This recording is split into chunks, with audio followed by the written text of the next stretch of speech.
Erev Tov Rabotai, we are continuing with our Mishna Yomi, Masechet Ketubot. We are up to Perek Chet, Mishnah Gimel. Today's Mishnayot should be Leilu Nishmat, Neria ben Svetlana, Ranbai, Eliyahu ben Burcha Israel, ben Chana bad Miriam, Menuchatam began Eden, Amen, Eliavdi ben Chaim lechaim, v'derefua shelemav, Daniel Shalom ben Rosa, betoch shah Cholei Israel.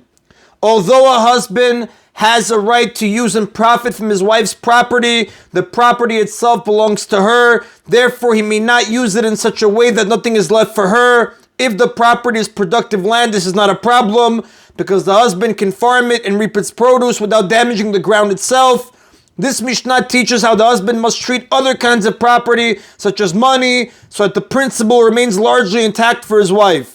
The Mishnah begins, Naflu lah kisafim, if she inherited or otherwise acquired money, ilakach ben kalkavu chel perot, land should be bought with it and given to her, and he made the produce of the land. Since the money is hers, the husband must take care to preserve its value. He is therefore required to buy land with it because land is considered the safest investment. He may not use it for some other riskier venture.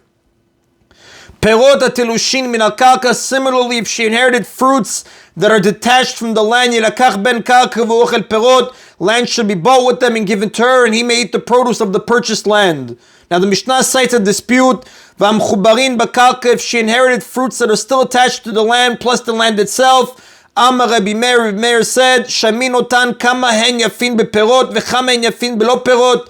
We estimate how much the land is worth with the fruits and how much it is worth without the fruits. Then with the value of the difference, more land is brought and given to her, and he eats the produce of the new land as well. However, the sages say, fruits that are attached to the land belong entirely to him, since they will be picked after she inherits the land and he gains the right to its produce.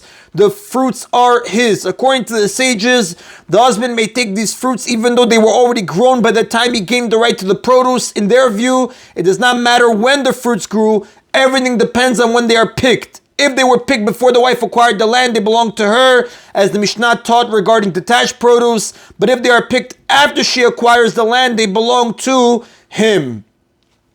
Vatilushin min al-kalka shelah. Only if the fruits were already detached from the land when she inherited it do they belong to her. In that case, land should be bought with them and given to her, and he eats the produce of that land, like we mentioned above. And the Rav tells us, the halakha follows the opinion of the sages. That is on the Mishnah Gimel. Now the sages ruled, again to summarize at the end of the Mishnah, that the law regarding fruits depends on when they are picked.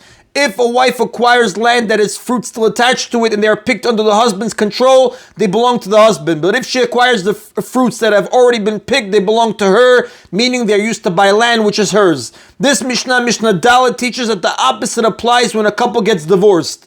Rabbi Shimon says, Makom shiupa kocho b'chnisatah huwa kocho b'tziatah. In a case where a husband's rights are strong when he marries his wife, his rights are weak when he divorces her. And in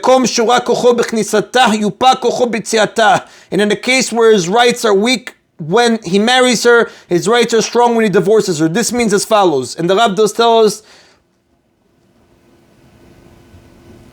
let's just read the Mishnah. Perot המחוברים לקרקע בכניסתה שלו וביציאתה שלה.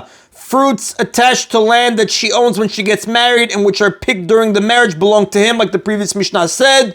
But fruits attached to land that she owns when she gets divorced and which are picked after the divorce belong to her. Now, with respect to attached fruits, a husband's rights are strong at the time of marriage and weak at the time of divorce.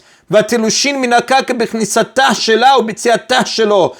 fruits that were already detached, meaning picked from land that she owns when she gets married, belong to her, like the previous Mishnah said. But fruits that were already picked from land that she owns when she gets divorced belong to him. In regard to detached fruits, the husband's rights are weak at the time of marriage and strong at the time of divorce. And the Rav does tell us, Rabbi Shimon, the halakha follows the opinion of Rabbi Shimon. That is the Rabotai of today's Mishna Yomi. Baruch Adonai Leolam. Amen v'amen.